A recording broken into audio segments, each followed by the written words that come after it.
વેજલપુરનું પ્રખ્યાત jewellers gold palace જે સફળતાપૂર્વક 5 વર્ષ પૂર્ણ કરીને 6ઠા વર્ષમાં મંગલ પ્રવેશ નિમિત્તે ધ ગ્રાન્ડ રીઓપનિંગ રાખેલ છે.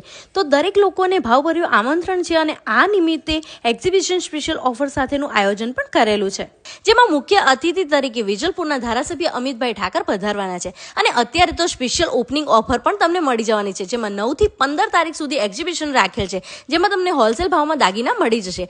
જેમાં તમને ન્યૂ કલેક્શન લોન્ચમાં સાદા, કલકત્તી, ભરવાડી, મરાઠી તથા રબારી ઘાટના તમામ દાગીના અહીંયા હાજર જોવા મળશે. અને રિયલ ડાયમંડ, જળતરના દાગીના, રોઝ ગોલ્ડ જેવી દરેક વસ્તુઓ મળી જવાની છે. અને હા, 9,999ની ખરીદી ઉપર કૂપન મેળવો અને લાખોના ઇનામ જીતવાની ઉત્તમ તક પણ મેળવો, જેમાં તમે જીતી શકો છો ગાડી, bike, washing machine, TV, mobile જેવા વિવિધ ઇનામો. તો રાહ કોની જોવો છો? આ વખતે ન્યૂ ઓપનિંગમાં જબરદસ્ત ઓફર લઈને આવ્યા છે, તો જરૂરથી મુલાકાત લેજો. Gold palace, Vejalpur. વધુ જાણકારી માટે સ્ક્રીન પર કોન્ટેક્ટ નંબર અને એડ્રેસ આપેલ છે.